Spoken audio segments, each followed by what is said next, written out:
Allahumma salli wa sallim ala Rasulullah. Dear brother and sister in Islam, today I want to take a few minutes to deeply understand a divine verse sent by Allah through our beloved messenger, peace and blessings be upon him.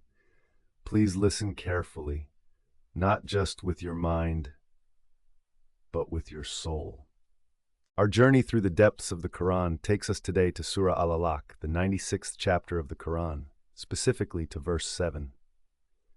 This chapter holds a unique significance, as it was revealed during the first call of Islam between 610 and 613 CE in the city of Makkah. Makkah at the time was a bustling trade hub, a melting pot of cultures, and a stronghold of deeply entrenched polytheistic beliefs. The ruling class, known as the Quraysh, held power and influence through a complex network of tribal alliances.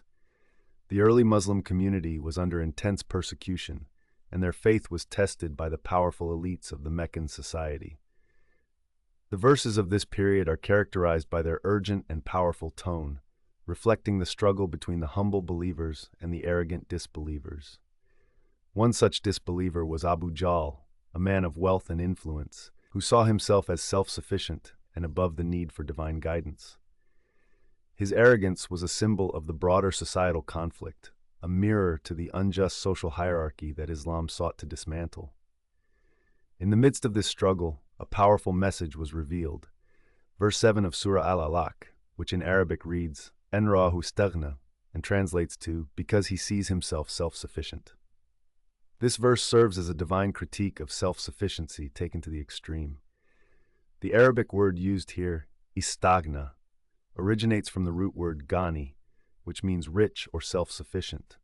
But the prefix ista intensifies the meaning, implying an overbearing sense of self-sufficiency, a dangerous arrogance that blinds one to their need for divine guidance. It highlights the arrogance of those who, like Abu Jahl, relied solely on their own strength, wealth, and status, completely disregarding their need for God's mercy and guidance. Classical scholars have noted the choice of word here as particularly poignant, a stark contrast to the humility that Islam encourages. This verse, while concise, is a profound reminder that true self-sufficiency is impossible without acknowledging our dependence on our Creator. One of the Prophet Muhammad's companions, Abu Bakr as-Siddiq, exemplified the true understanding of reliance on Allah. Despite being a man of wealth and status, he never saw himself as self-sufficient. Born into the highly respected tribe of Banu Taym, he was a successful merchant in Makkah. But when the message of Islam came, he was one of the first to embrace it, and he stood by the Prophet PBUH during the most challenging times. His wealth was not a source of arrogance, but a means for him to serve his fellow believers. When he saw the harsh treatment of the Muslims, he used his wealth to support them, buying and freeing slaves who had accepted Islam, thereby embodying the spirit of brotherhood and mutual support. His house became a sanctuary for those oppressed because of their faith. His actions contrast sharply with the self-sufficient elite of Meccan society, reminding us that wealth and status are transient, and our ultimate reliance should be on Allah alone. In the hustle and bustle of our modern lives, we often feel the pressure to be self-sufficient. Consider a young university student, Fatima. She is juggling academics, a part-time job, and trying to navigate the complexities of life. The pressure to handle everything on her own leads to stress and anxiety. The campus around her buzzes with activity, the library shelves seem to tower over her, and the weight of expectations feels like a heavy backpack she cannot put down. Reflecting on verse 7 of Surah Al-Alaq, she realizes that her strength lies not in doing everything independently, but in acknowledging her limitations and seeking support.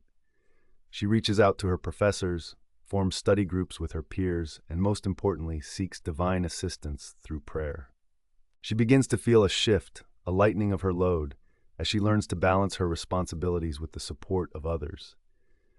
Fatima's transformation is a reminder for us all that recognizing our need for support and divine guidance is a sign of strength, not weakness.